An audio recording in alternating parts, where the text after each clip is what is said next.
and talk through basically, whatever you want to hit on.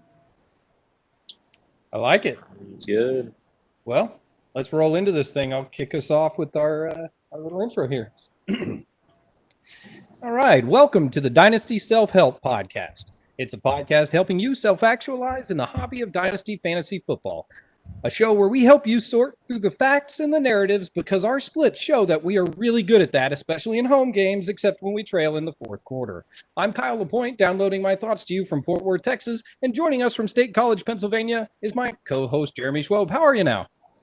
I'm doing very well. Pretty excited for tonight. Fantastic. I'm excited as well. Today, we are going to tell you what we're going to tell you as we talk a little bit about the psychology of trading. And I noticed that there's a guest sitting next to me on the couch. Do you want to introduce me here, Jeremy? Yeah, I'd be happy to. So we have a self-proclaimed, I think, fantasy football relic here with us tonight. A longtime DLF contributor, probably most well-known for creating his fantasy football notebook, tracking league mates' tendencies, but also kind of orienting that toward the self as well, and exploring and kind of providing the foundation for a lot of my thoughts in Dynasty and the manifestation of this podcast itself. So we have the one and only, the great Leo Paciga here tonight, and we're so happy to have him. Leo, welcome to the show. Well, appreciate the kind words and the introduction. I'm really happy to be here. I'm looking forward to diving into some of the psychology behind the things we do when we're playing this crazy hobby. Yeah, it's going to be a really fun episode. I've been looking forward to this one since, since we booked you, really. I mean, you were, I think it was after my first, kind of free content article on DLF where Bobby reached out and said, I was kind of the brainchild, spawn of Leo and his content, carrying the torch forward with our psychological examination in Dynasty. So, this is going to be a blast. And then I guess we have to have Kyle here too. So yeah, somebody's got to absorb the content and go, wow, I love how smart Jeremy is. Gets absorbed right in the beard. Right. Well, and before we forget, we can find you on Twitter at Paciga_FF. That's correct. Yes, sir. And you have other sources of content. I know I've read a lot of articles of yours on DLF. I've been a member there for quite some time, and the articles there are fantastic. And, so people can find you there. Is there any other source that you place your content? Yeah, that's really the only two places I hang out these days. I'm usually on Twitter, and I try to stop by there, pretty frequently and answer DMs or deal with my timeline and just throw out some just what I'm thinking or the strategies I'm working through. And then if I do produce anything, of written words, I throw them out on DLF, and they're kind enough to still, just kind of give me carte blanche when I pick a topic or run through anything. They're willing to put it up there for me. That's pretty fantastic. Yeah, I saw a tweet of yours here just the other day where you were talking about a certain video game and talking about how good it was, and then you compared part of the game to Dark Souls, which just has a dark image on my soul because friends of Rich and I growing up, John and Ryan, those guys kind of they're great at video games. I fancy myself pretty good, but I stopped playing long ago, and they forced me to play that Dark Souls game, and I bet I logged 15 or 20 hours of all right, I'm going to start playing this and I'm dead. Okay, I'm going to turn around this corner and I'm dead. So let me just interject and tell you that I'm not a huge From Software guy, and I'm not a big fan of Dark Souls. It's the only reason I even mentioned that in the tweet was because there was some unique techniques involved in the game where you had to, utilize certain stances for certain combat. And I thought that was a neat feature. The one thing I'll add when we're talking about being on the couch is I was never really a big video game guy at all. And what I found was it was a tremendous way to connect with my son as he was growing up. And the best piece to that, and what I'll say to any fathers out there that are, that have sons or daughters that are into video gaming, it was a super great way for me to connect with my son while he was away at college, because there wasn't a lot of opportunities for us to have these conversations that we would normally have when he was in the house and he was living here or he was, close by. It was always like, yeah, Dad, things are good. Classes are good. Yup. And it was really short. But what I found was when we put the headsets on and we sat down to a video game and we were playing online together, we could have hours of really connective conversation where we really walked through some challenging points in his life that we might not have had without the video game. So just again, it's psychological on the couch. Just a tip that I had as a father was just what video games were a great way to connect with my son. Yeah, and that real life stuff that you're talking about is great to bring in as well, and we're always open to that. That's kind of what our show is built around, is what we bring to the Dynasty game rather than just talking about the players themselves and the numbers. While we bring that stuff in, it's only an aspect of it, and there's a large piece that we're bringing to it, and really inherent with this conversation today. About kind of the psychology of trading and really understanding self and other league mates and how that interacts.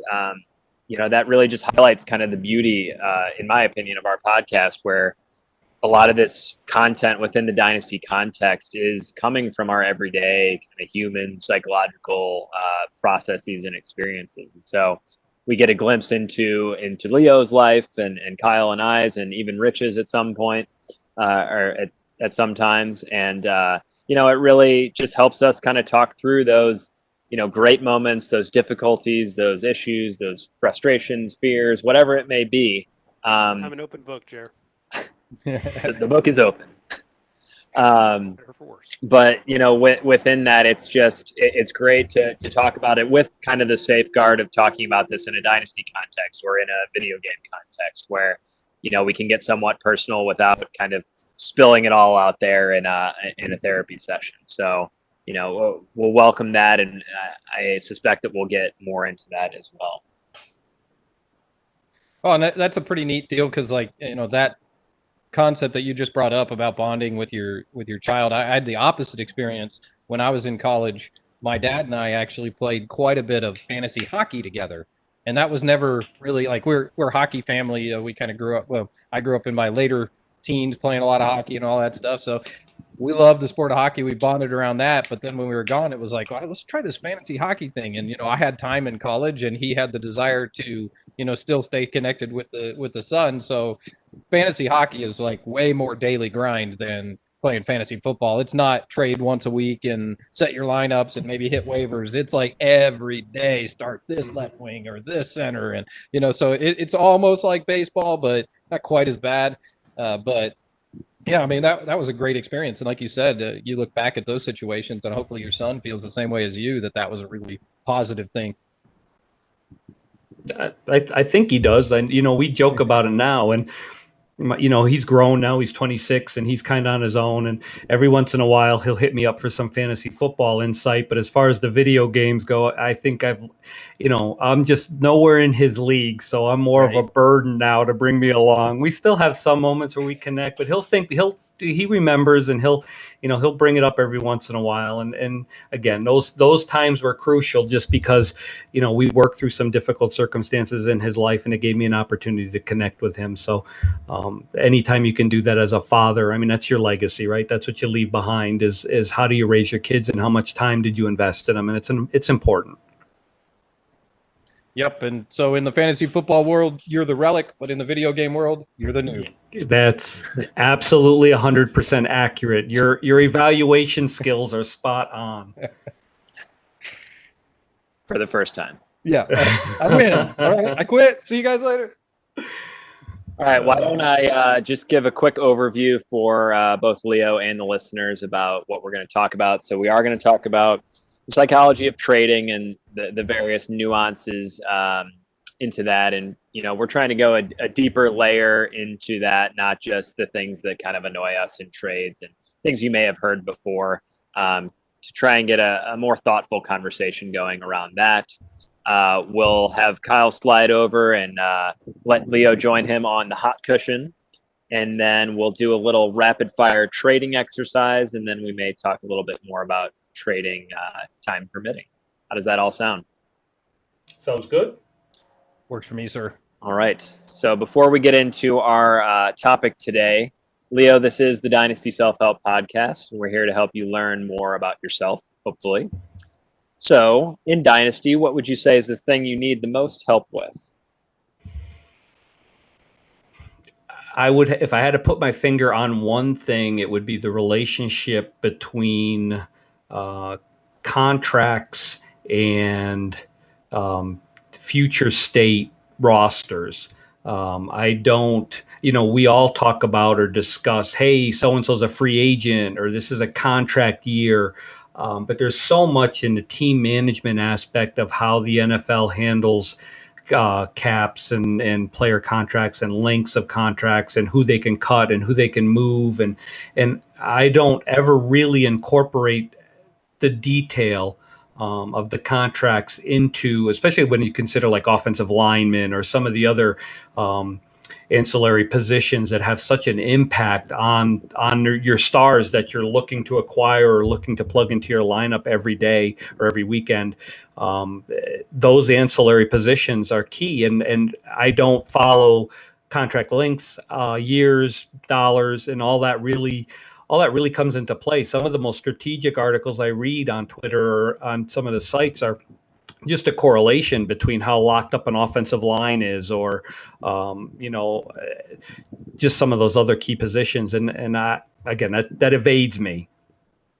Well, and sometimes you get yourself in trouble, like me making a trade last year, because I based it almost solely on the contract value of the contract timing of these two players, as I traded to get Tyler Boyd straight up for A-Rob. I mean, at the time, I liked it. Now, I mean, I still don't hate it. I like Tyler Boyd. It's a good player. But, the situation, I did that based on the fact that next year, A-Rob has no contract. And if you look at some of those things a little bit too in-depth, sometimes you get yourself in trouble, because you very well could just sign a mega deal, 5-year, sticking it out in Chicago contract. But, I was a little bit down on him for some reason, and I made a strategic error, in my opinion. Yeah, we've seen that as most recently as kind of Derrick Henry a couple of weeks ago, with everybody saying, oh, franchise tag, and they're going to run him in the ground is the phrase that we hear all too often. And now he's got this big contract, and I don't know the nuances of it, but it still doesn't completely get us off of a guy like Darrynton Evans, or Darrynton Evans, or however you want to say it, but the right way is the way I usually like to say it. The correct way? Yeah, okay. As we know, there are no rights and wrongs here. It's all on a continuum. But yeah, I mean, he's still maybe an attractive player if Henry goes down, considering the workload he's still going to get. But he's not the starter next year likely. So it's so funny to play this contract game and work with the information that we have and think that we know what's going to happen when we really have no idea. Or like, you had said, some of the ancillary positions that aren't even fantasy football relevant, like offensive line. A lot of people do not pay attention to offensive line. I've been trying to strategize how we can get scoring in there so we can have an offensive line league, because we got IDP. Come on, offensive line is like the most important position in the entire game. Beyond your quarterback, that's pretty much it. So yeah, you've got these other flashy positions, but man, knowing that Travis Frederick is going to leave or not leave, and know that he's going to retire early, if you know those kind of things, that can, drastically adjust your valuation of the running backs for Dallas, of Pollard and Ezekiel Elliott. So, yeah, I mean, having the skill set, I think we all have that same choice. What do we focus on? We can't do it all. We can't be perfect in every realm. If you're going to be weak at something, I think probably contract values is a good one to be weak at. Yeah, that's fair, but at the same time, you have to have areas that you want to improve in, and maybe it won't have a huge impact on my overall strength as a dynasty owner or how I manage my rosters, but it's still a component that I just hate the fact that I know nothing, that I don't incorporate any of it. I may never get to a point where I can incorporate a ton of it, but I'd like to just have a better grasp of it and the impact that it has. And even if I just determine that, it isn't important, but at least I'll have gone through the exercise to decide that, because right now it's just an unknown to me, and just the fact that it's an unknown to me bothers me. And I think that's, the essence of what we're seeking and encouraging listeners to do is not just say, oh, I don't know it, so I'm gonna not think about it, or I can't overcome that. It's examining that within yourself and determining, what role that's going to play. Is it important? Is it hindering me? Is it maybe even a benefit? Not focusing on contracts, but going through that exercise, as you say, is what we try and get our listeners to do in a variety of areas. Go through the exercise, be honest with yourself, try some things out, and see how they fit into your process and your game. Well, and we talked a little bit before the show, so I'll kind of ask this question again, so everybody knows it. But would you consider yourself an avid trader or a productive trader? What do you look for when you're trying to trade in a league? Yeah, so I think for me, it comes down to benefit or gain and how much do I like the roster. I have certain squads in Dynasty that I'm very comfortable with the roster, and I like it. In fact, not just comfortable, I like that roster.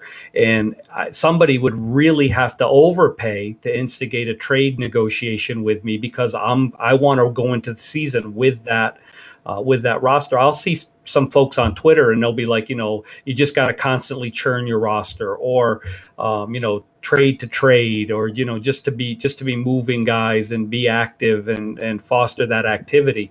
I need to have a gain that I want to incorporate into that roster. But to stay sharp, to balance that equation, I don't want to have every team that I make no deals on, or every team that I love that roster. Even if I have a roster that I'm comfortable with or that I like, but it's the bottom producer, I can have a roster full of players I like, and I just have chosen players to like that just aren't very productive, and I'll want to turn that. So I constantly try to have 2 or 3 teams that I throw into a rebuild category, because I don't like to have a middling team. And I just try to work on staying sharp, because I think trading is a skill that needs to be practiced in order to get better. It's a skill that you can hone, that you can sharpen. And if you just sit back and don't, even if you're uncomfortable, because trading can be uncomfortable for some folks, and even if you're uncomfortable doing it, the only way you conquer that is to become comfortable, and that's hours and repetition. And so I always try to have 2 or 3 rosters that I'm churning, just to stay sharp, and just to keep those negotiations, and just to learn more about my league mates in those leagues that I happen to be turning rosters in. If I'm turning the rosters in the same league 5 consecutive years, there's a problem. So at least if I can move them to different leagues and change rosters in different leagues, I'm again finding out more about the owners in those leagues, because I am having dialogue. Yeah, and I think that's a real life concept, and a therapy concept in particular, that is one of the unique aspects, hopefully, about our podcast, in that there's this discomfort that can come up in trading, but welcome that discomfort. That's what we try and preach in therapy, is this is going to be uncomfortable. You're not coming here for an hour weekly to have an enjoyable session. It's really to dig deep and get at what feels raw, what feels uncomfortable, and embrace that.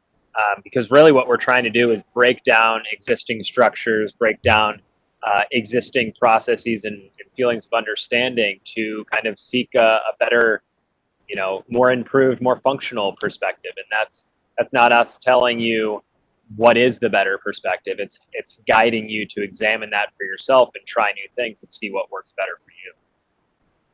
Right. I also think, when you have these negotiations and the uncomfortableness sometimes of dialogue with other owners, because, let's face it, dialogue isn't always clean, right? You get some owners who are offended by offers. You get some owners who react differently to certain offers, and that can be uncomfortable. But what I find is, as you work through that, you learn more about yourself. You learn more about the buttons that are getting pushed back at you, right? What is your reaction to somebody who's like, boy, you're an idiot thinking you can make that deal, or boy, that's a really horrible offer. How do you respond to that? And that's been a key learning for me over the course of all the years that I've been playing, is that initially it's easy to have your feelings hurt, or I'm never dealing with this guy again. I don't want to go down that rabbit hole.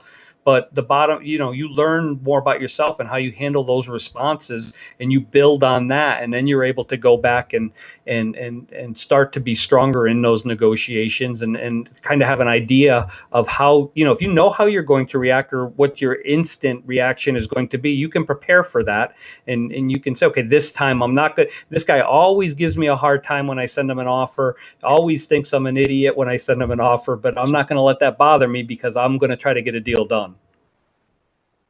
Yeah. I had a startup that I did this year in a Devi startup that I got basically lambasted for sending out spam trades, as they called it. And we're talking about the startup that Jeremy and I just recently did, that there was probably 70 something trades in the startup. This one had 4 throughout the entire course of the startup and 1 during the rookie auction. Like, it was just nobody traded, but to their perspective, I was this spam trader, right? I was the guy sending out offers, and I'm going, why is no one trading? Like, right. That's right. 5's not right. And there has to be a part of you that wants to justify your actions by saying, hey, I just came from a league that had 70 trades in, a short window. You want to be able to balance and say, you guys are the abnormality here. It's not me. But unfortunately, that's just something you have to work through, because you're not going to convince 11 other owners that you're not spamming them.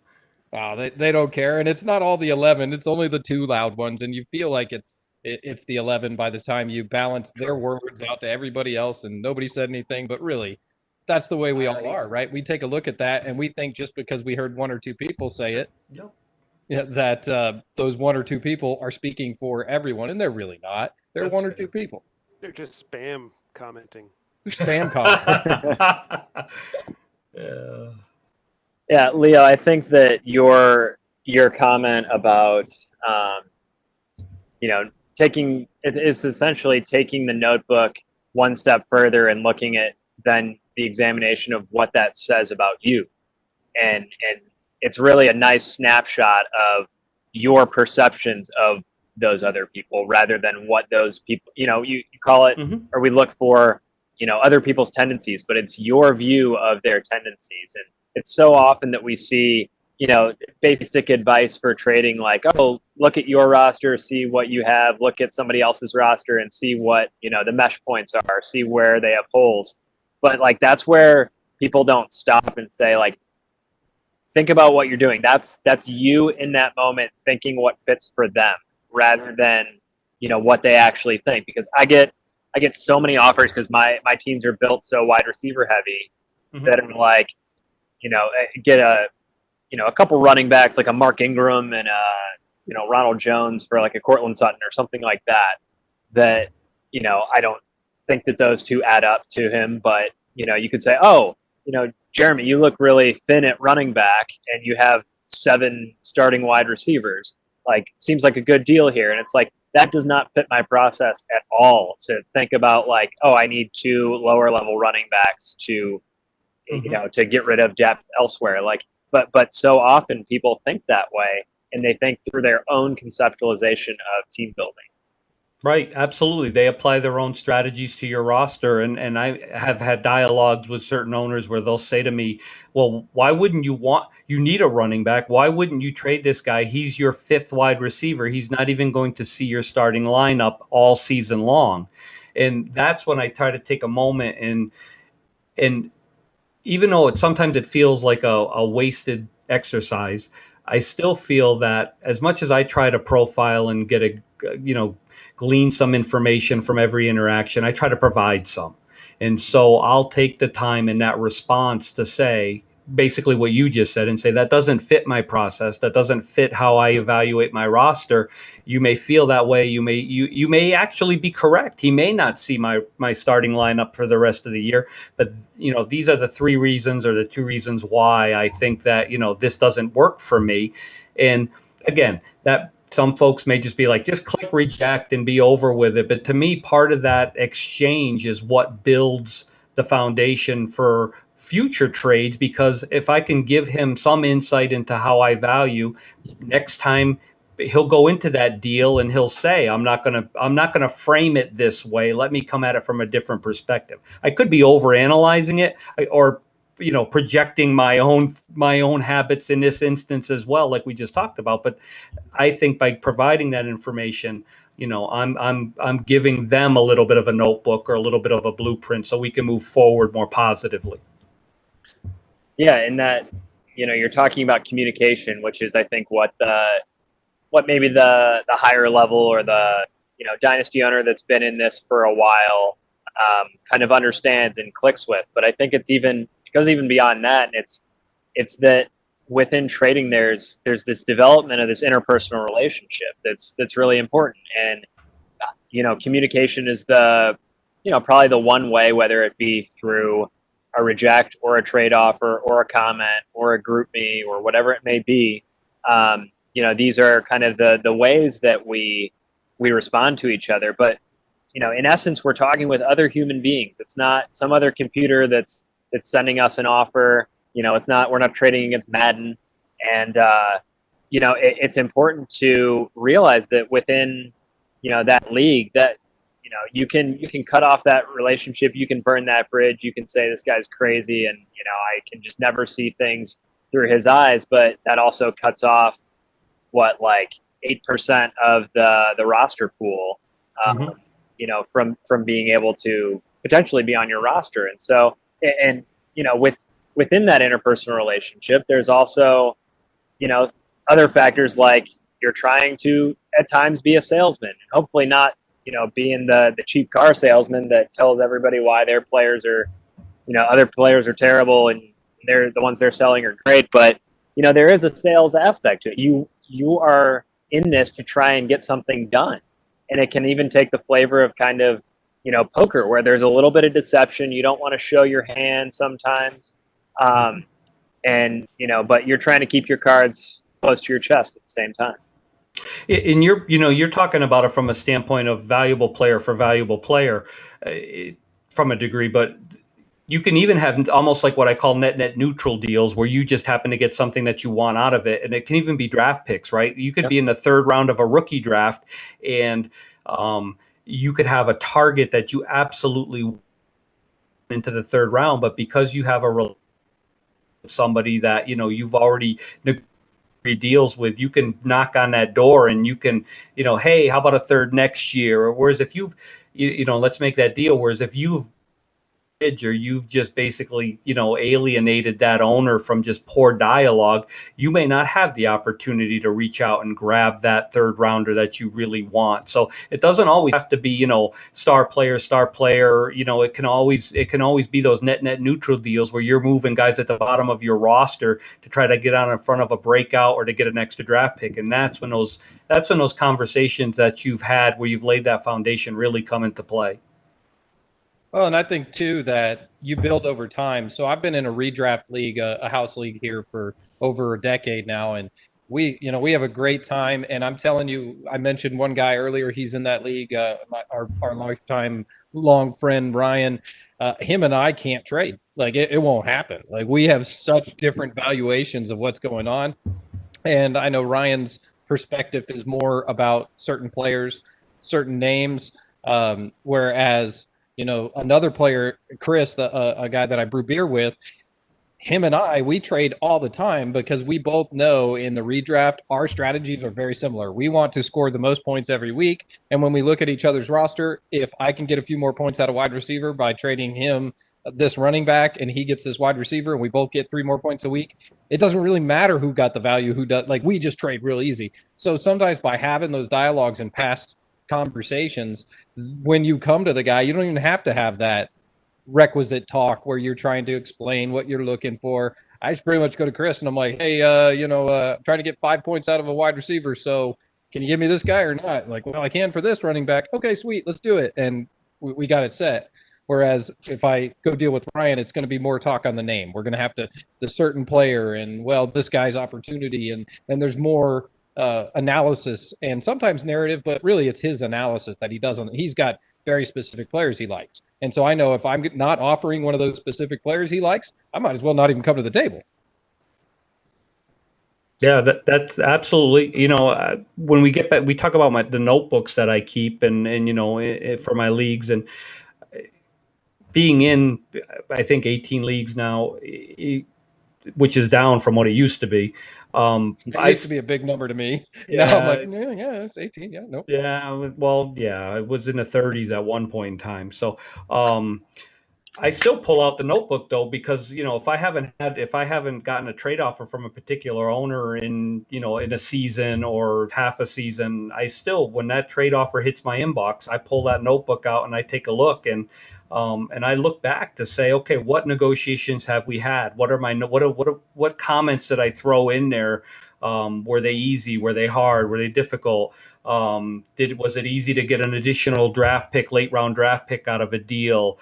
And just to see those comments, and it kind of gives me some bridge work, because it's more familiarity for me to be able to go in now and make that deal, which sounds like, basically is what you're doing, because those particular owners, and you're able to adjust your strategy, your conversation to match what it's been in the past. Yeah, certainly. And if I'm going to trade with Robert, it's got to be 4 players for 4 players. Like, there's never going to be hey, you want this running back? No. It's like, I want your quarterback and your kicker and your cat and everything else there. It's got to be 4 players all at once. And the cat. And the cat. As my cat walks in front of the monitor on cue. Well, I tell you, one of the things, though, that fascinates me is this concept of your notebook. And I'm not sure how long you've been doing it, or if you've transitioned. Do you keep that digitally now, or is it still something maybe you handwrite? Is that part of it? Does that make it better for you, worse for you? How do you actually write your notebook?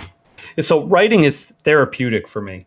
And so, yeah, I've tried online. I've tried Excel, using an Excel form to do it. I've tried different things, and I always come back to an actual notebook. I enjoy pen to paper.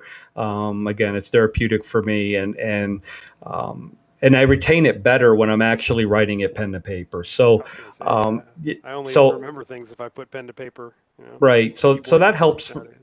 Yep. So that helps me.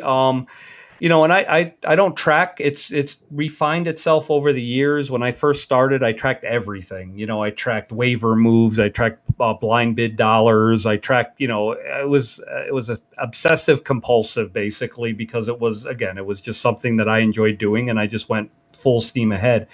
What I've done now is I really cut back, and I basically only document like really important negotiations or major deals. If I'm not involved with them and it's still a major deal, I'll comment on it. But it's more about the negotiation piece and the conversation piece.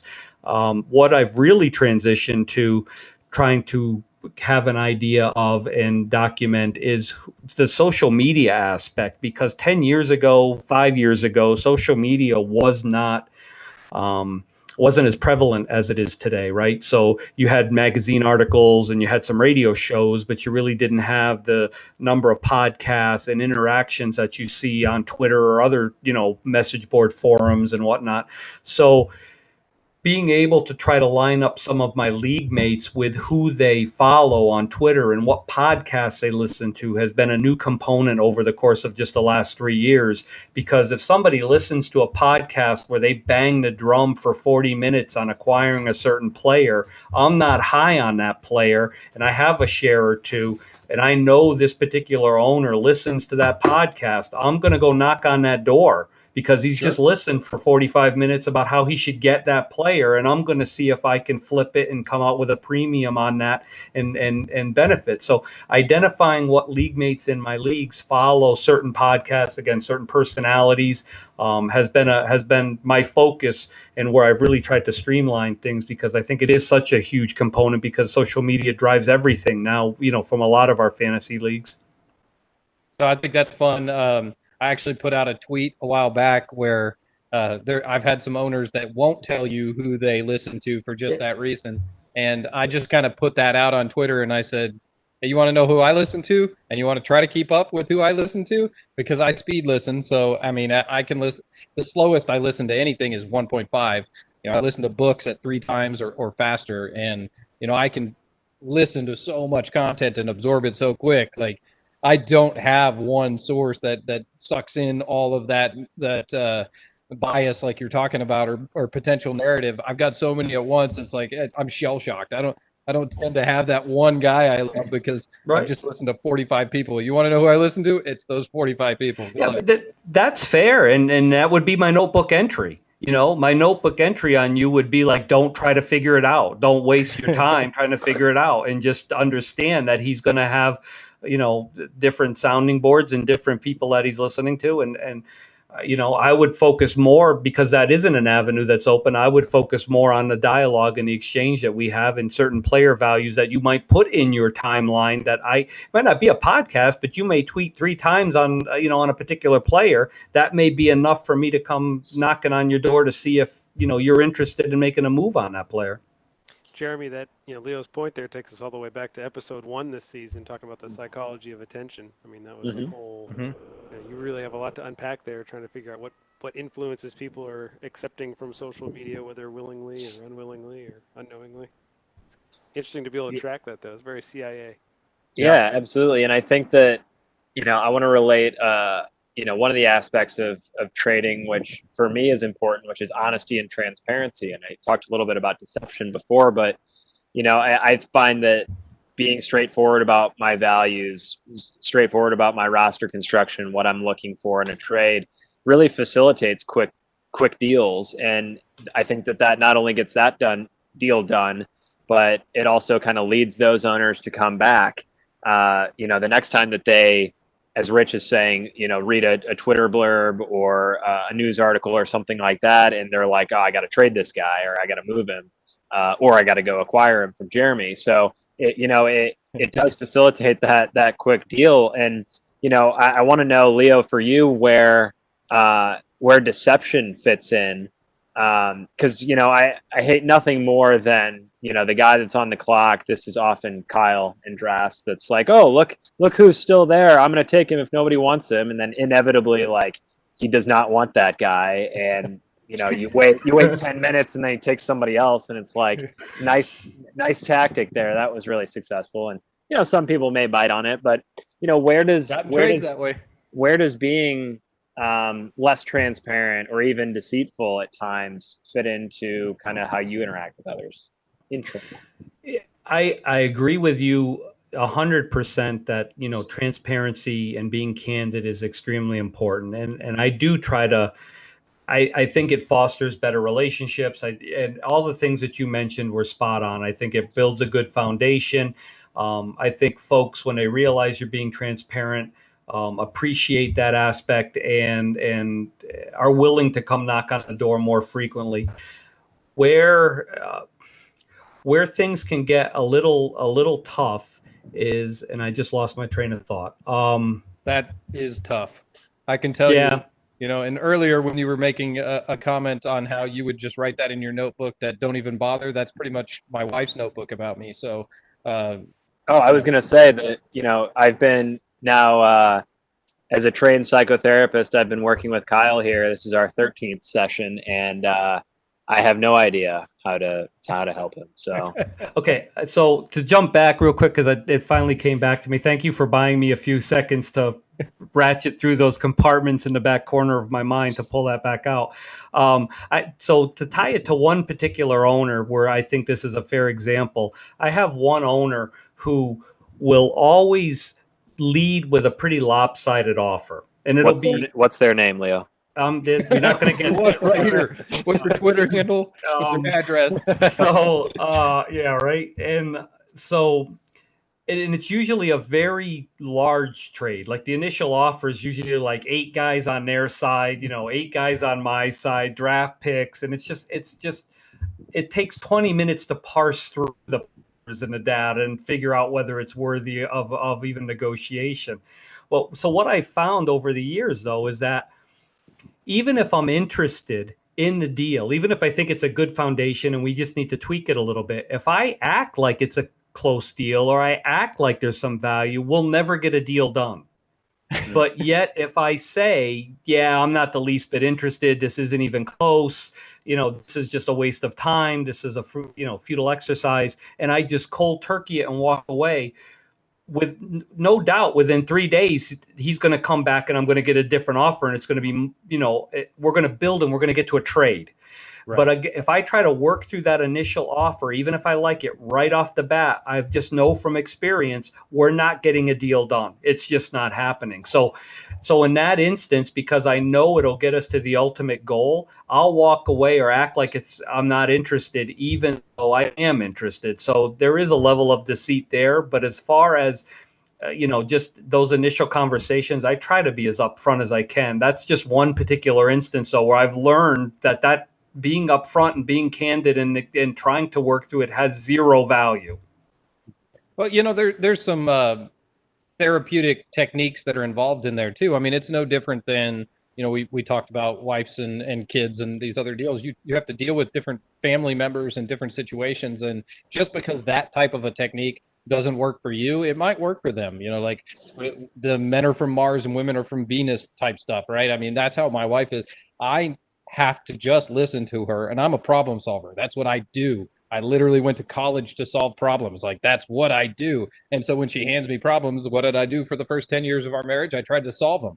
And I had to learn dealing with her. She just wants me to listen. She wants my attention. She wants to know I'm focused on her problem. She doesn't want me to solve it. She has a plan. She's going to solve it herself, but right now she needs an ear. And, that doesn't make you wrong in that situation. That's kind of that trade partner you're talking there. You don't necessarily need, he doesn't really want your help developing the good trade. He's got the second plan and the third plan. He needs you to just listen to him for a second so he can give you the second plan and the third plan and make it work. Right. Yeah, that's fair. Yeah, and I think for me, just to add one more piece to this deception, is it's important to not be deceptive when the outcome is there for everyone to see. So, for instance, like I was saying, the guy on the clock that's like, I'm going to take this guy, and then there's an outcome where nobody trades with you and you have to take somebody and you're not taking that guy. So that's not a good time to be very deceptive. Now, if you've been talking to a particular owner that is interested in that guy, that might be a time where you communicate with them and say, I'm probably going to take this guy or something like that. And it's not for everyone to see your deceit. Or if it's, you can do something like, this is my final offer that I'm going to give you. I know some people don't like that phrase, but I think if it's close to your final offer, maybe you have one more in your back pocket that you're willing to go to. There's a little bit of deception there saying, I'm not going to offer anything else. And it puts a little bit of pressure on the other person, maybe that, I'm not going to get another offer here. And so, yeah, it's if you can use deception strategically and not completely be found to be, a bold-faced liar that nothing you're going to say is worth anything, then, it may be used to your advantage.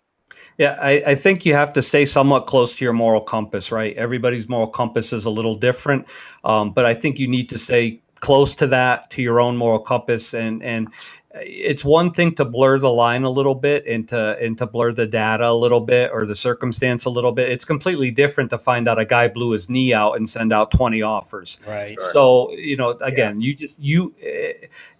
we're opening Pandora's box, and it's not, but in this particular instance, it's not black and white. There are some grays. And like I said, if you stay close to your moral compass and for the most part, you try to be transparent, try to be candid, blurring those edges every once in a while is not the end of the world. And it's part of those negotiations that take place. Yeah, I mean, right. I know we've got some more stuff to talk about. We're going to do this thing, but we have already taken quite a bit of time on an amazing subject matter with an amazing person. But now it's time for me to scoot down to the other end of the couch so you can take my place on the hot cushion. Today, I'm going to discuss your fantasy football footprint and follow that up with some questions. So please keep in mind, I'm going to be very direct, to the point, and brutally honest. And the questions are not necessarily going to be easy. Is that okay? Go ahead, man. Fire away. All right. Before we get into the meat of this potato, I'd like to ask just a few things about you. do you ever have to motivate yourself to enjoy this hobby? And if so, how do you do it? Yes, I do. And I think the way I do that is what we talked about earlier, churning rosters that I'm not completely comfortable with, because I enjoy rebuilds. I enjoy if I'm in an active league, and I try to keep all my leagues, I try to be in active leagues, but that's the fun piece for me. That's the motivational piece for me is churning rosters. So yeah, I motivate myself and I pick one or two rosters and turn them. So you do that by basically having your scrub roster that you don't necessarily care about the team, and you're trying to keep your trading skills alive. That's really cool. I really like that concept. I try to build my teams more like always continually trading a few pieces. Like I rebuild, I reload more than rebuild. And so I did my first rebuild this year by getting an orphan, or last year, excuse me. And it's been a lot of fun. And, now that you're saying this, I think that might be my next avenue for another team. I think that's smart. Yeah.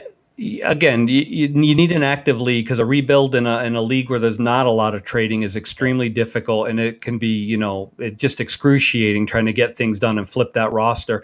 And the other thing to rebuilding, it doesn't necessarily have to be a scrub team. It can be a team that I like the players on or like the roster I've constructed. It just doesn't perform well.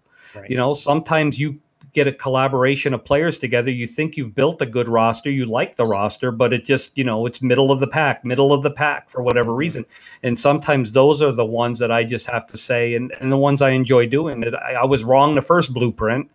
And now I need to come up with a different strategy. The fun piece for me is coming up with a strategy, designing on a roster build, and then trying to fulfill that. Right. Sometimes there's some pieces that just come out of left field that you're not expecting. Those are great, but for the most part, I try to put together and say, these are 2 or 3 players I really want to build around, or this is the type of roster I really want to try to construct. I lay it out ahead of time, and then looking back at the final product or the journey is what I enjoy, and that's the motivating factor for me. That's pretty amazing. Easier question this time. Whereabouts you live in this world? I live in Connecticut. I'm in the southern part of New England. I'm about, 35, 40 minutes away from the UConn campus, near the Mass line. So I like New England. Ideally, I'd like to, my wife and I want to retire shortly, because, we're getting up there. I'm in my 50s now. So, the goal is to be somewhere on the Maine coastline in the next 3 to 5 years. But right now I'm in Connecticut, and my son's in Massachusetts, and we're all pretty happy in New England. Maine's a good choice. Get any preferences? Yeah, we've been looking at some property just north of Portland, Bath area. Where I'd really like to be is Mount Desert Island, Southwest Harbor area. My son was stationed there in the Coast Guard for a couple of years, and I fell in love with it.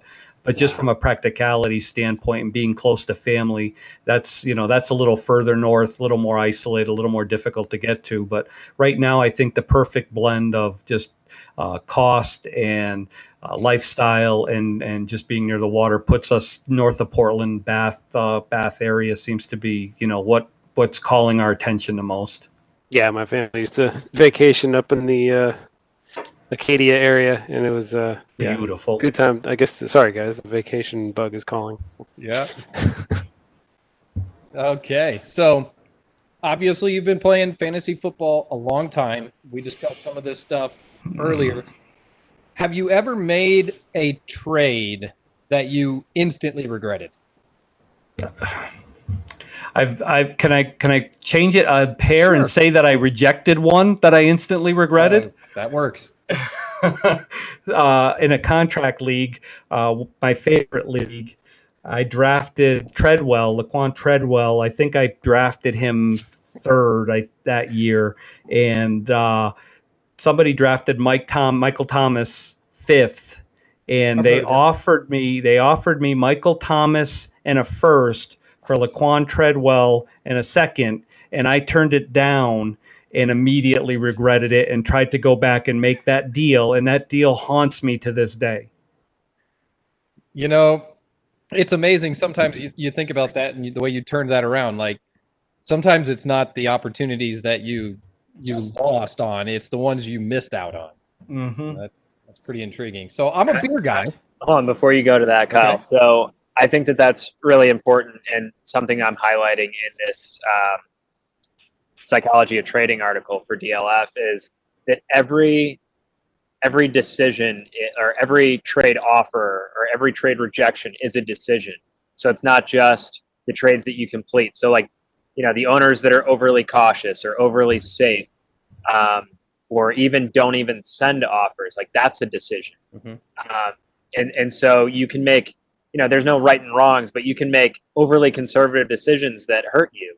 You can say, oh, I'm going to ride out with this guy because, I don't want to trade him to you and have him go off or something like that. Like that's a decision that could really harm you in the future. And so, think of every single option, whether it's, a thought of sending an offer or not, as, whether it's I hate Twitter polls, but if you have to pick one or the other on a Twitter poll for that either thought of a decision, that trade offer, whatever it may be, it's a decision and it's something that you can analyze yourself on.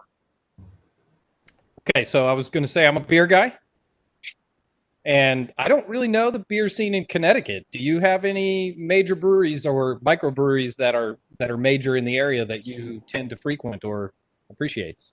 So a little bit about myself. I'm a diabetic. Okay. And I found out a couple of years ago, and I made some major health changes. I was 260 pounds. I got all the way down to 188. I'm hovering right around 200 now. I really dropped my A1C. Was supposed to do from a health perspective, and one of the things that I cut out was drinking beer. So I really haven't had a beer in about 3 years.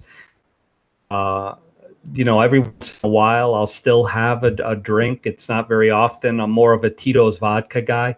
But for the most part, there's a couple of decent breweries. I know there's one in Munson, Mass. That's extremely popular. Treehouse Brewery, I believe it's called. Yes. And they do a really nice job. But again, for me, it was a lifestyle choice, and I really needed to make some changes in my diet and my and just my taking of certain beverages. And so, like I said, I whittled everything back and try to stay pretty strict now. Well, that's pretty. Looks like it's working. Yeah. Well, and that's hard to do. That that ability to stay focused on that, even in light of something like you're talking about, even knowing that you have a condition that makes it where those things could impact you. I mean, there's a whole lot of psychological things that go into the fact that you still have to make that choice and overcome the fact that your habits are something you want to continue to do. So, kudos to you, man. Thank you. Appreciate it.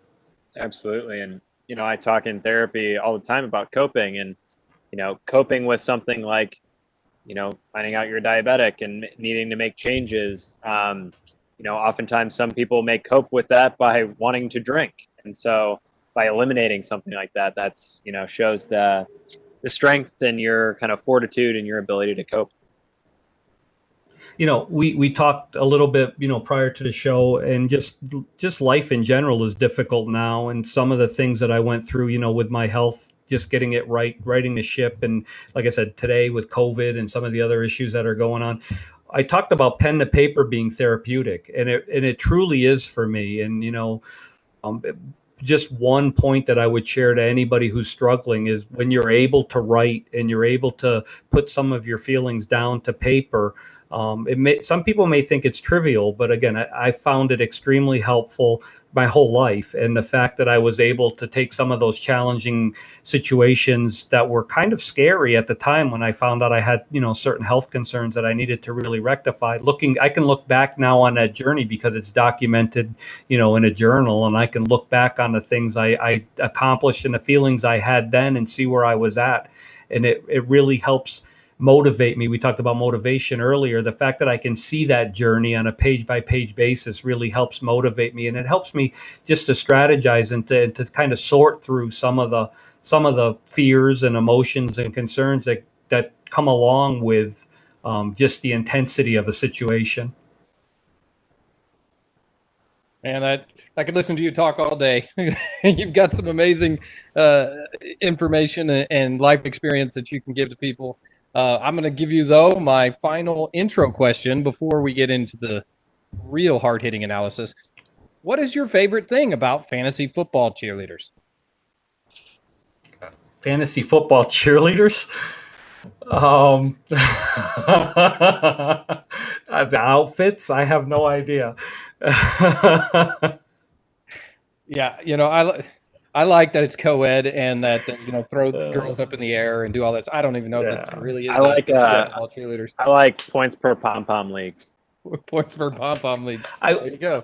I will say this, you guys, just as we're talking about this, not so much the cheerleaders. There are some tremendous female fantasy owners, fantasy commissioners, and just a shout out to them, because I mean it's not easy in a male-dominated, male-driven industry. It just, sports in general can't be easy, and there's some really, really talented females out there that are doing a great job with podcasts and with writing and just getting their own sites off the ground. And so just kudos to them. And I'm glad, I really value the content that they provide. And they're really doing, a lot of them are really doing a great job.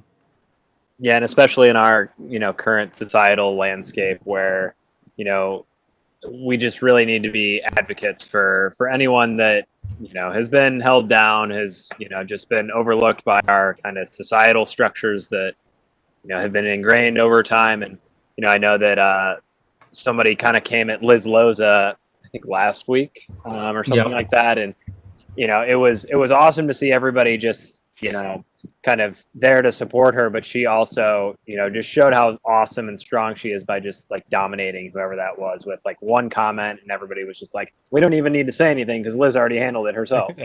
Yeah, Liz is sharp. I want to challenge you guys. We need to have a call for diversity in some of our outreach to the rest of the Dynasty community. We need to see if we can get some ladies' perspectives on the psychology here, because I think that'd be super fascinating. 2 ladies in my area alone with Casey Kasem and Katie Flowers that I think the world, especially Katie, not to have to pick favorites there, but I've been listening to Katie for years and just didn't even realize she lives up, about an hour from me. So, I would love to have her on, and that's somebody I'm going to reach out to and see if we can get her on one of these shows. She's the Devi Diva, the Diva of Devi. She's awesome. Well, I don't know if you guys have ever read it or not, but I put it as my pinned tweet every once in a while. A few years back, I had written an article on person who goes by the name of Coin Flip, Carla. She's Carla. I play in a lot of leagues with her. Yeah, Carla's one of the best commissioners I've ever dealt with. But she had a very difficult transition, basically coming to show that she was actually a woman in the industry. For the first few years, she basically let folks think she was a guy, because just of the difficulties associated with being a commissioner and being a woman in the industry. It wasn't very well. There's an article that I have on DLF that, and again, it's pinned to my time. I'll pin it up there after we get done recording this.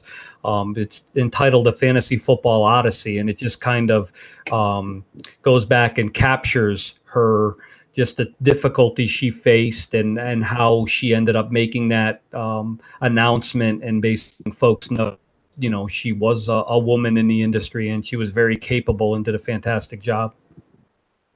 And for those that haven't read that, we will happily retweet that, and especially with our mission of Rich's push to have us be more diverse on this show, which is a great mission to have. And Casey Kasem's in my SFBX division, Pogs, so she's going to crush me there. But we'll try and get her on here as well. I just have to say something, Rich, before this thing's done. Like at some point, we have to take some clips of Jeremy's shirt having the flag with Ohio waving in the wind, almost like it looks like that flag's waving, and it's been mesmerizing to me. Lift up your right arm, I believe, and then the wind blows right through it, and there it goes. It's like the best special effects WebEx can offer. All right, so now it's time for the hard-hitting analysis and drama-laden questions. Are you ready? Fire away. Question number 1. Leo, you are a member of the Fantasy Sports Writers Association. Jeremy is currently a member of the Fantasy Sports Wronger Association with his hot takes such as there is no such thing as value. People who partake in solemn ceremonies are also writers, but when things go too far, that too can be wrong. In downtown Fort Worth, it is legal to turn, even when the light is red, in what direction while traveling on 7th, turning onto Throckmorton? Right. Left. Sorry, I would have also accepted the bonus of north, but yeah, in Texas, we can turn left from one-way street to another one-way street. So that was a difficult question. I apologize. I'm sorry. That's okay. I'm glad I'm not driving in Texas. Most people don't know that, and they just sit there and wait at the light. And nobody cares. But question number 2. The Notebook is what a lot of people say is your claim to fame. Jeremy is a huge fan and has read the story many times. I only saw the movie adaptation, which had rave reviews. I learned a lot from this, namely that keeping a notebook will make you cry and then pass away with your lover suffering from dementia. Rachel McAdams was the lead actress in this 2005 love story movie titled what? The Traveling Notebook? I don't know. No, that was Wedding Crashers. Oh. So 2004 was The Notebook, but yeah, 2005 she was the love interest in Wedding Crashers. Okay. Wow. You're not supposed to get these right. We've only had one guest get more than half of them right, and it was John Bosch. We'll probably talk about him in infamy forever. Usually a half a point. You're doing pretty good. Okay. All right. Still hope. Question number 3. You are a trailblazer in tracking tendencies of co-owners. This task has proven a helpful tool for you to use in your leagues and to teach others. Co-owning works well in situations where partners see eye to eye, but things can get messy when teams split up and take their players to other leagues or only get custody of their squad every other weekend. Divorce rates in America have been alarmingly high. What are the 2 highest consecutive numbers that can be multiplied together to give a number less than 1,000?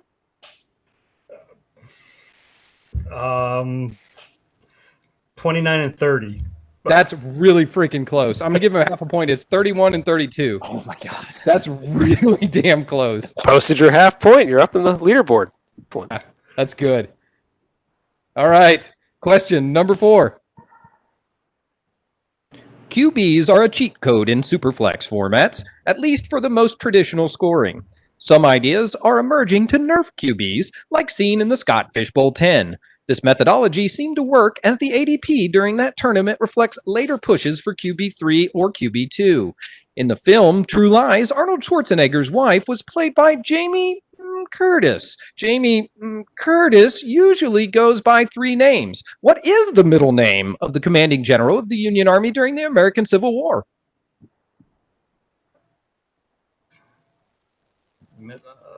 Steve? Steven?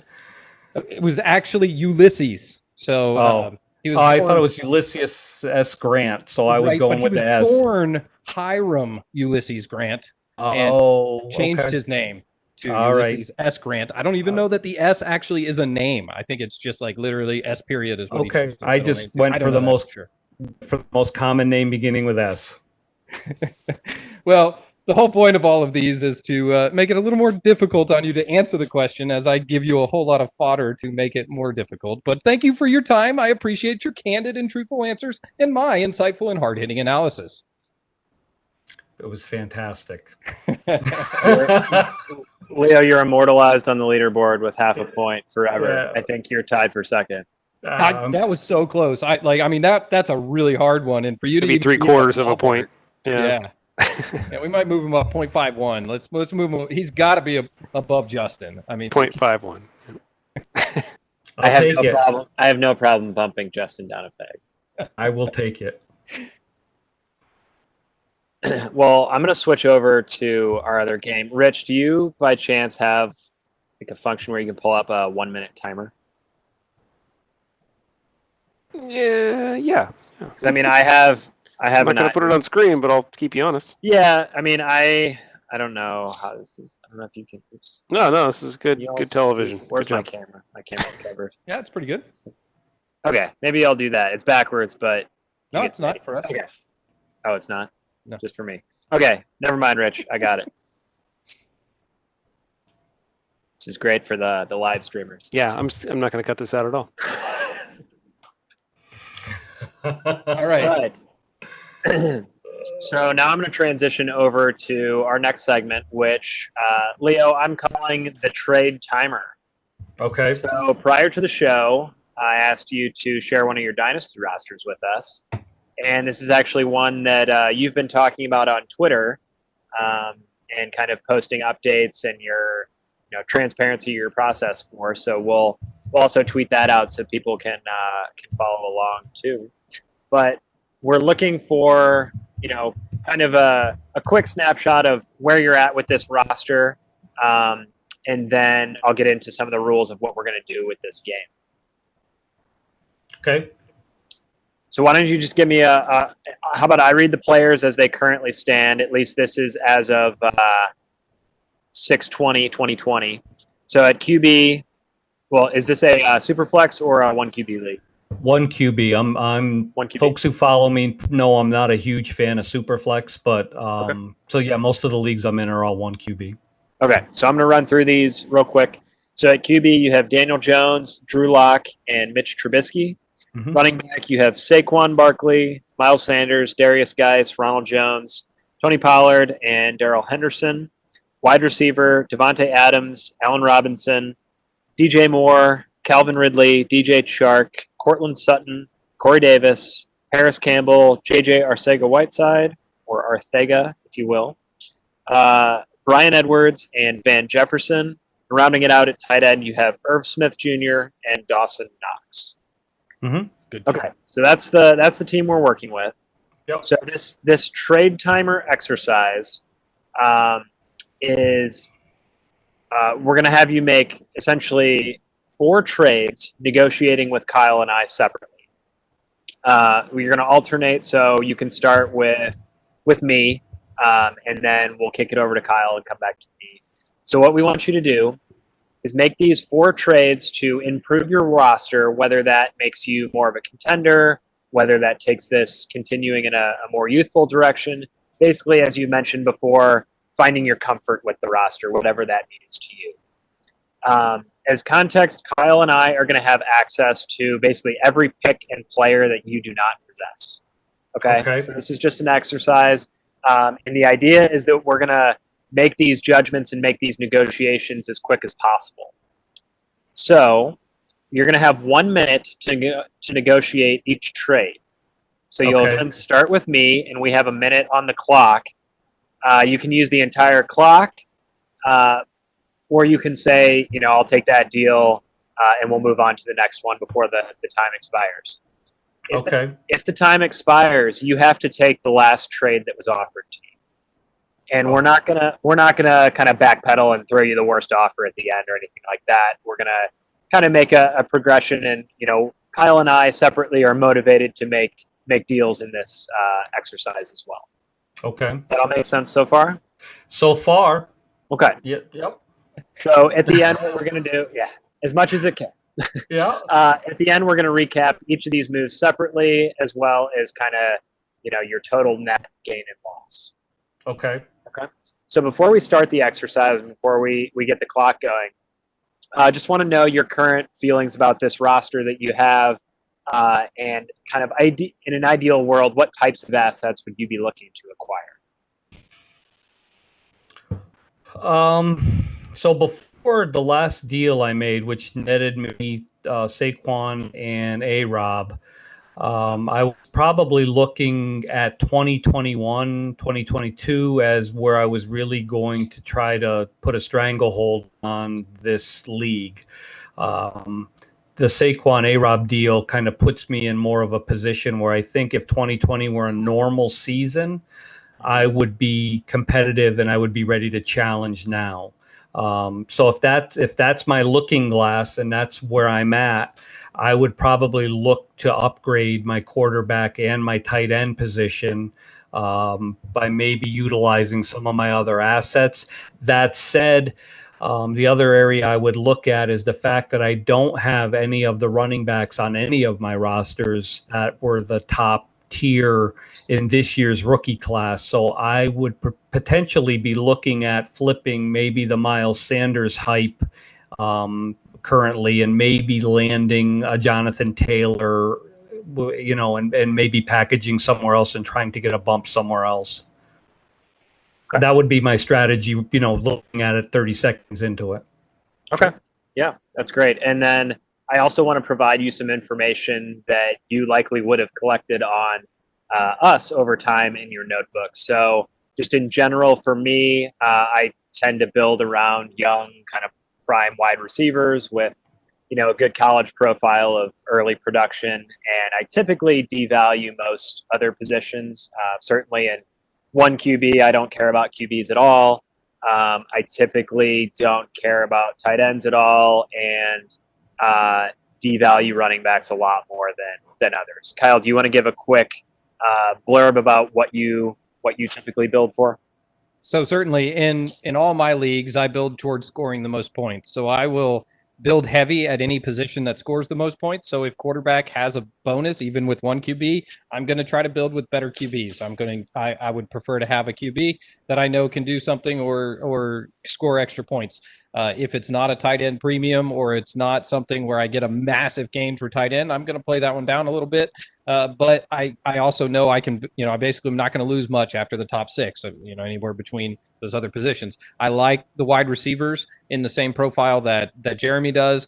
I appreciate a lot of the older wide receivers as well, because I typically am trying to contend every year. So a Cole Beasley actually serves some value to me on my teams. Running backs, I'm more fluid on. I tend to pick the ones that are going to score the best. I don't have any problems moving one running back for another running back if it fits my team at the time.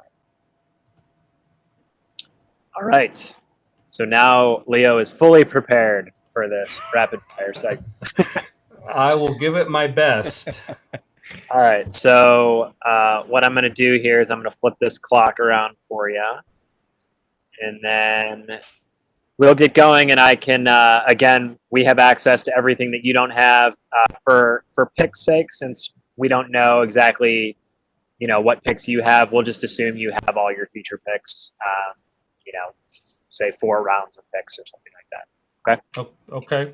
All right. So I'm going to click start, and I'll let you throw out an offer to me.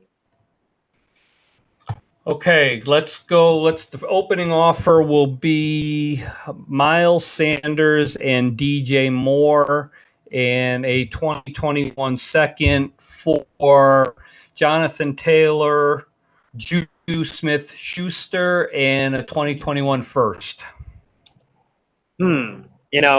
Value-wise, which I don't hugely care about, it pretty aligns. I don't love getting rid of Juju, though. So let's knock out Juju. Let's drop out DJ Moore as well. So let's build this around Miles Sanders and Jonathan Taylor. Yeah. Okay. So throw me something with Miles and JT. All right. Well, and I'm gonna add like 30 seconds after this. That's not enough time. Okay. Well, let's. All right. So if DJ Moore, since you weren't into the wide receiver aspect of it, how about if we look at potentially Calvin Ridley added to that same deal that I initially offered you, but instead of Juju coming back to me, how about AJ Brown? So I added 30 more seconds. So this is our beta testing here. We need 2 minutes for these deals. Okay, so how about we go back to Miles Sanders and DJ Moore, and I'll give you JT and AJ Brown. All right, I'll add a third and you add a second.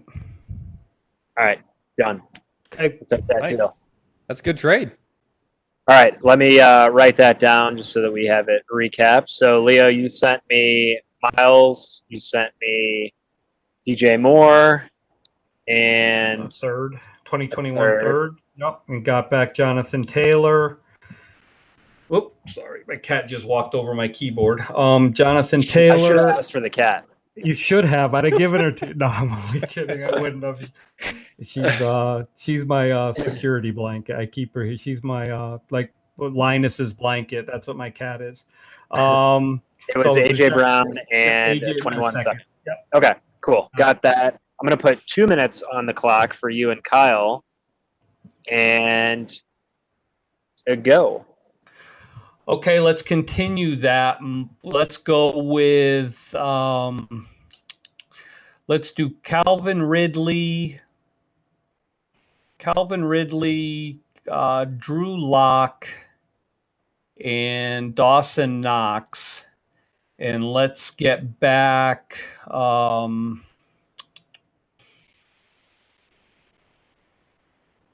Let's get back Matt Ryan.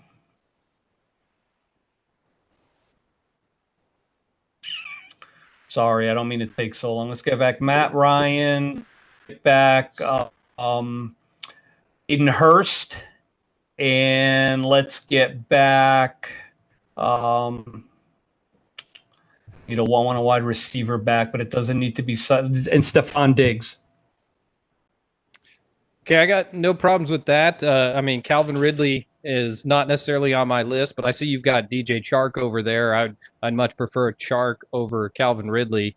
I'm okay to give up Ryan because I'm deep at quarterback, and Drew Lock is a good replacement there. But I'm hurting at the tight end there. I'm really giving a lot there. If you do that, if you swap out Ridley and Chark and give me a third back, I'm good with it. Yeah, I'm not parting with Chark. Okay. Yeah, he's not what I'm looking to do. 30 seconds, Leo. So you're stuck with that offer unless you throw something else. All right, I'll do the DJ Chark deal, but I want back.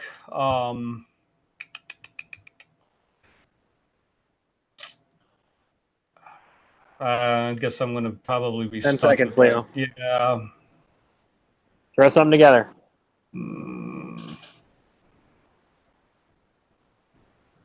First, Matt Ryan and I'm making that deal, I guess, because I can't piece together what I would want. So that difference, that's an interesting one, right? The difference between Calvin Ridley and DJ Chark was massive on both of our boards. Like I don't have Calvin Ridley on the same perspective as on the same tier as where I have DJ Chark for future value and high upside. And, I like Calvin Ridley, but, that's like Tyler Boyd. DJ Chark could be that A-Rob, like we talked about earlier. I didn't have A-Rob in that tier before, and I wished I had. So, yeah, I think the hardest part, just some feedback. The hardest part on that is as I'm going through and looking at players and trying to,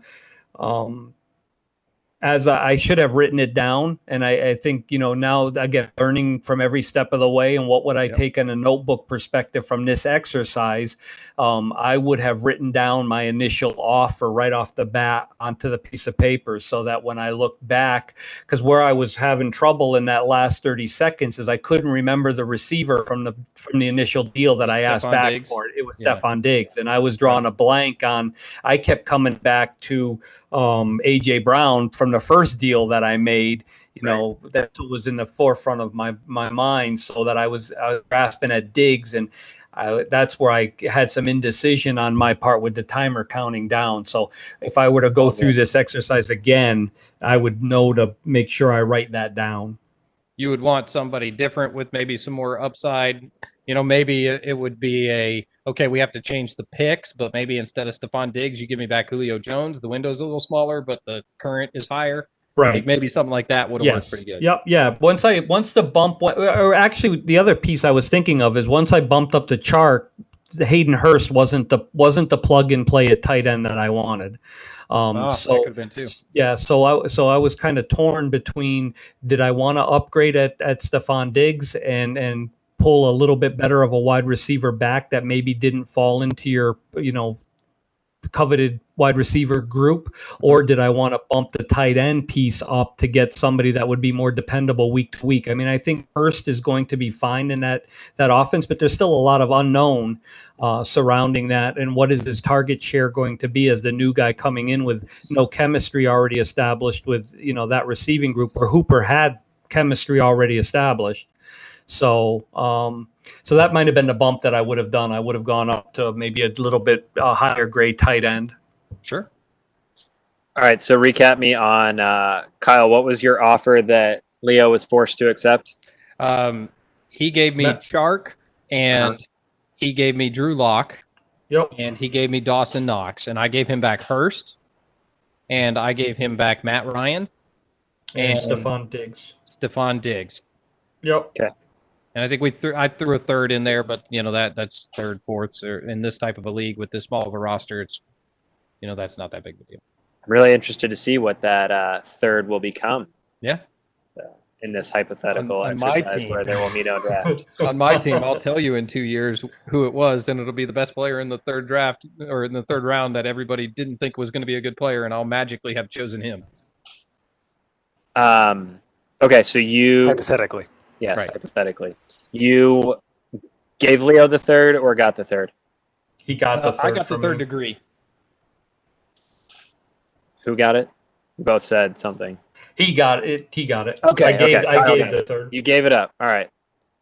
It's going to be great. Yeah, and that's listenership. interesting because I did that thinking that most people have Ridley above Chark, right? And you obviously valued Chark above Ridley. So I thought I was downgrading in your mind, and that's kind of part of the thing, right? Like, I mean, Right. hey, Chark is typically being drafted later, so I'm going to devalue him. I value him higher, so it's great for me if I can actually get a third in there too. Absolutely. All right. Well, Leo, you said if I were to do this exercise again, you would do something differently. Well, you have the pleasure of doing this 2 more times. Oh, all right. Well, let me get a So clean we're gonna sheet of go- paper so I can Hey, write I all like We're that going to idea. we're going to do 4 total trades. So let him write down his trade offer because Yep. this fits his process much better.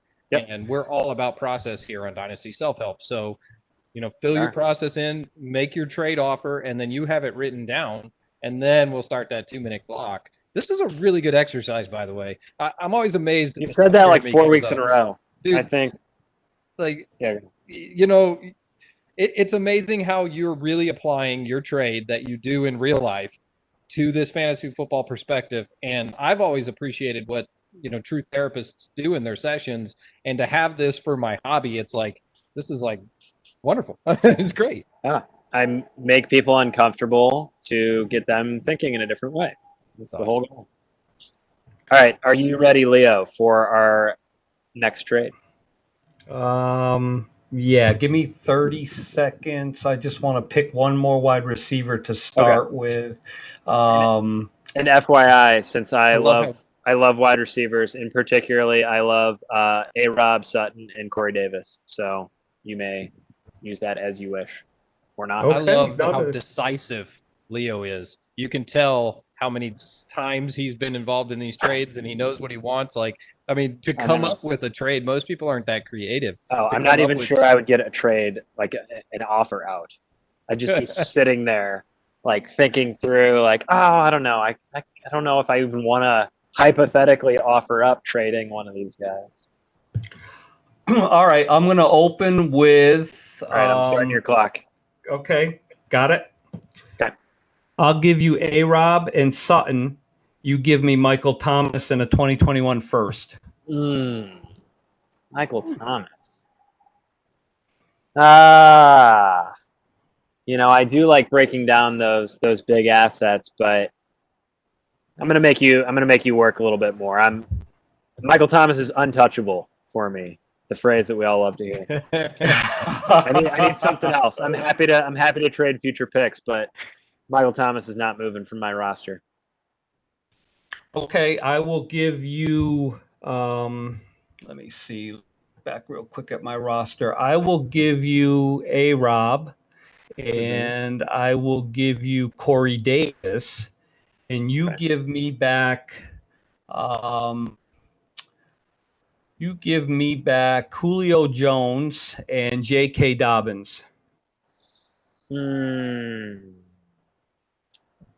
cool with Dobbins there. I think I'm overpaying a little bit. So why don't I do, let's see. How about Dobbins, Gallup, and a second and a third for A-Rob and Corey Davis. Yeah, that wouldn't even move the needle. Okay. Throw me something else. Swap out Julio for something else. Cooper. So A-Rob and A-Rob, Corey Davis for Cooper Kupp and J.K. Dobbins. Yep. I need a little bit. I like Dobbins. I need a little bit more juice on that. Throw me a second on your side. All right, I'll give you a second. Okay. Great. All right. Right as time is expiring. So let me write that down. You are giving up I kind of like how his team's shaping up, by the way. A-Rob and Corey you get it. Davis. Yep. In a second, and I get back. Cooper Kupp and Dobbins. Now he's got Jonathan Taylor and Dobbins on top of Saquon. Yep. That running back core is getting freaking brutal. All right. So And the Matt last Ryan's going to ball out this year, so you legitimately have an ace or ace quarterback now too. Hurst should do good. If not, Irv Smith can be okay. You're making some upgrades. That's right. I'm trying, brother. That's what the name of the game is, right? That's right. All right, so I have that captured. So when you are ready to begin your negotiations with Kyle for the last time, you let me know. Okay. Well, I'm ready. Since he just waxed poetic about Dobbins for the last 10 seconds and liking how that was shaping up. How about I give you Dobbins and you give me back? I'll give you Dobbins, and I will give you Dobbins and Pollard, and you give me back Swift and Akers. Swift and Akers. Yep. I mean, I like Dobbins. I've got both. I've got Swift ahead. Dobbins just slightly behind. Akers there. I mean, Pollard doesn't really bring back much. If you throw in Paris Campbell, it's not a big deal, but you throw that in and that'll fit on my team. Done. All right, I like it. There's a minute to spare. What do you guys want to talk about? No, that was one of those. I mean, you threw some guys I really like, and I like Dobbins, I like Pollard. I'm okay to get rid of Swift. Swift, I might have to wait on. Dobbins, he could be good this year. He may have to wait on him too, but Pollard is an injury away, and it's a good trade. And I think I like a lot of those types of receivers like Paris Campbell who haven't hit yet, had some rough injury time in their first season, and there's some options in there. I might need him. Yeah, I'm happy. I'm happy with it all the way around. Recap that trade for me one more time.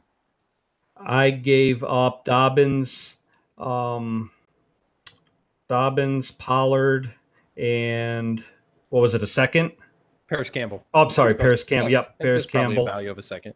Yeah, and then I got back Swift and Akers. Okay. Okay.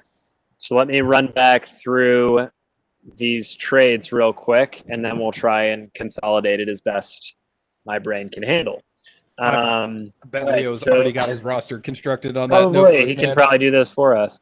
But trade number one, Leo gave up Miles Sanders and DJ Moore and a 21 third, and received from me Jonathan Taylor, AJ Brown, and a 21 second.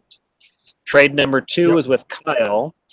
Leo gave up DJ Chark, Dawson Knox, and a 21 third, and received Matt Ryan, Hayden Hurst, Stephon Diggs. And I gave up Drew Lock. Yes. I have that in the total, but not in there. And some people think that's important. One QB. Only his dad. Some people have it. Yeah. In point per lock leagues. All right. Trade number three, Leo gave up A-Rob and Corey Davis and a 21 second for my Cooper Kupp and J.K. Dobbins. Yep. And the final trade, Leo then passed along J.K. Dobbins, Tony Pollard, and Paris Campbell, and got two more rookie running backs in DeAndre Swift and Cam Akers. That is correct. All right. So a net loss of, Drew Lock, Miles Sanders, Pollard, and that's all the running backs. And then a loss of DJ Moore, DJ Chark, losing all the DJs, A-Rob, Corey Davis, and Paris Campbell. That's right. And then Brian Edwards there too. Mm-hmm. I got back AJ Brown. Yep. That's awesome. Brown, Cooper Kupp, Stephon Diggs. Mm-hmm. All the rookie running backs, Matt Ryan, Hayden Hurst. Yep. So how do you feel overall about what transpired there for you, Leo?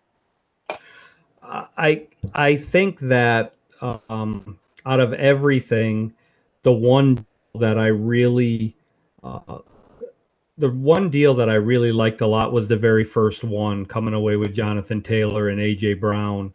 Like that one a lot. I think all in all, I mean, I'm fine. I don't too. I think I got even value. I think I might have come out a little bit ahead simply because I think I have more assets to deal now with Swift and Akers. If I wanna flip that to be more competitive right off the bat, those rookie running backs will have more desirability in the trade market than what I gave up. I think I took a downgrade at wide receiver, all in all, losing Chark, losing DJ Moore, and losing A-Rob. I think I did get some back, but it's a notch below. But the key for everything that took place was adding the 3 rookie running backs and what that does for me potentially moving forward, because I'm not done. So I guess what I would say is this: the roster, the way it was constructed before we started making the trades, I was pretty content to go into this season and try to compete this year based on what the roster would look like after I made those 4 deals. I would be probably focused more so on 2021 with those rookie running backs, and I wouldn't be done. I wouldn't be going into 2020 set and let's see how things play out. I would have to make another decision. I would either have to decide, do I want to flip some of these rookie running backs and really try to focus on 2020, or do I want to just flip some of the acquisitions like a Matt Ryan or a Devontae Adams and try to focus more on a year out or 2 years out, if that makes sense. It does. Definitely. Yeah, and I think overall this exercise is to maybe get over some of that apprehension or fear of making kind of the wrong move, or maintaining strict value as the primary thing you're making the deals for, and really kind of make these gut decisions and just pull the trigger sometimes and see how it turns out hypothetically. And it puts that pressure on you, probably, way too much pressure, like you're not making deals in 2 minutes, especially with a lot of back and forth. It's, there isn't that time pressure in, real dynasty leagues. And so, putting this artificial pressure can help you get away from finding that perfect match or perfect match in value. And, ultimately by engaging in an exercise like this, while some of these moves might not have been ideal for you, perfectly, they may be close enough to where you may even want to go seek out a similar trade like this in this league or a different league. Yeah, absolutely. I think that the 2 things that I would say is, just from this exercise, if you're looking for, this is great for being on the clock, timer, gun to your head, having to make some moves. I think you can kind of emulate that if you were to do a live redraft and have it on a short timer, 2 minutes per pick or a minute per pick. I think that generates some of that same type of anxiety to try to get comfortable with it, because you don't have time to run to Twitter and put up a poll saying, hey, I've got the 1-8, who should I pick out of these 4 guys? You don't have time to get anybody or call a buddy or DM somebody, or you're basically on the clock, a 2-minute window, make your pick. I think that can help, like I said, replicate some of that to get comfortable with moving through those decisions without a lot of support. The other thing is what I tried to do was apply my notebook process to what we just did here. And, the fact that I felt more comfortable writing it down, and the fact that I tried to utilize the comments that were being made during the, you provided some about the wide receivers you like, but still I was trying to listen to what you guys were saying. And even it was a short window, wasn't a lot of information, but still try to apply some of that to the next deal I was crafting. You got better and better with each trade, more comfortable with the process with each trade. The 2 minutes became moot, right? Like, it was more about applying your notebook and your process in a short amount of time. Once you adapted, you're killing it. Yeah, you might be able to do 2 minutes in round 1 and then 1 minute in round 2 just to stake double, and the points are twice as valuable.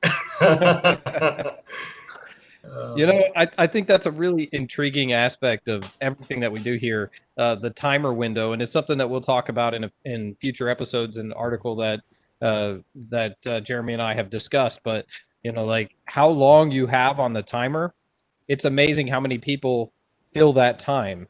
And when you really look at it, with a lot of what we were doing right here, our decisions were made in seconds, and it was just a matter of tweaking. And if we could have put the right person back in there to change that other trade to make it exactly what we wanted, that was what was taking so long. Our decision was made within a second or two, all of us.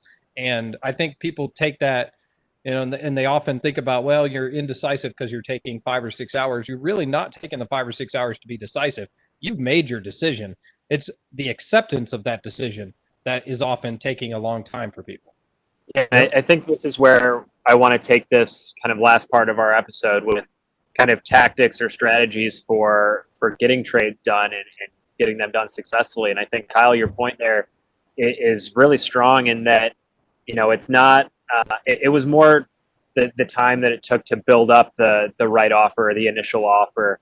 And so maybe that's something that you go into a trade offer with, where you have, this is going to be my next offer. And then if that gets declined, here's my third level. It's probably my bottom dollar. Like, having that set up so that when you have that person on the line, you can kind of go back and forth and maybe get something done. Whereas if you didn't look, at the foresight of it, and you only have this one offer in mind, it might drag out over days, and that person might not feel any pressure, might lose interest or something like that, and the deal might fall apart just because of the time scale of it.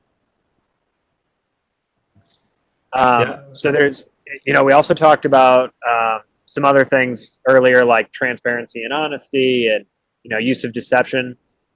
One other tactic, and then I'll throw it over to you guys to see if there's anything that you particularly like to do in trading, is I like to do multiple variations of offers. And I've talked about this real briefly on the pod before, but I want to bring it up here again. So, I don't spam lowball offers. What I try and do is I, start a conversation with someone, either with an offer or, in a group me or something like that, and get the conversation going, see what they're interested in, and then build lots of offers around that core piece that also includes kind of the core piece that I want back, so that it's, it makes the other owner feel like they have options, which they do, but it makes them feel like some of their options are more limited to the current offers that you're presenting. And then all the while, it kind of detracts the eye a little bit of the other owner from, maybe they weren't as wild about, Leo, maybe you weren't as wild about giving up DJ Moore initially. But once I built some other pieces around it, and then the trade less became about, oh, I'm giving up DJ Moore, and it more became about, okay, what else am I getting? What are the other pieces that I really care about? It kind of, it's not like a psychological trick, but it diverts the eye a little bit toward what they're seeing as important, which is these other pieces. Whereas what for me is important is acquiring DJ Moore. Well, and I like what you were talking about there. Like if we were to have just sent 3 trade offers, and like cold swapping Ridley for Chark meant 2 different things for both of us, right? Like that was, to both of us, we valued Chark over Ridley, but a lot of people would have valued Ridley over Chark. So if the person's valuing Ridley over Chark and you're willing to give them both up at equal value, the guy's looking at you like, oh, you'll give me Ridley instead of Chark? That's awesome. And so that value and that choice is big. The ability to be able to look at what you feel like is the same and be able to take the higher offer, you feel like you have the ability to take advantage of that person. The most important piece to everything we're talking about is the communication, the dialogue that takes place, because you can have all the best strategy, you can have the best offers, and if you're not getting that dialogue, that feedback going 2 ways, you really can't craft or fine tune what it's going to take to get both parties to leave the table feeling like they, not so much that they won, but that they both improved their teams and that they're both comfortable in accepting the deal. I find the hardest part in all of this is the zero sound back, the zero exchange of ideas or dialogue. If it's just a flat reject, I have no idea how close were we? Do I attempt a second try at this? Can I hit that sweet spot that's going to bring that owner back and want to negotiate? And so again, the key point is the communication. And I would just, a lot of times I get frustrated because it's like, why are you in Dynasty if you're not really willing to have that negotiation if it's just a flat reject? Luckily, I don't have that many owners that do that. The key for me when that happens is I try to find some common ground, either through the league chat where I can see this owner's posting something, or do I send an email and just, try to level set and just say, hey, I'd really like to try to work a deal. We've never made one, or we haven't had a lot of luck crafting anything. Can you let me know who on your roster is available?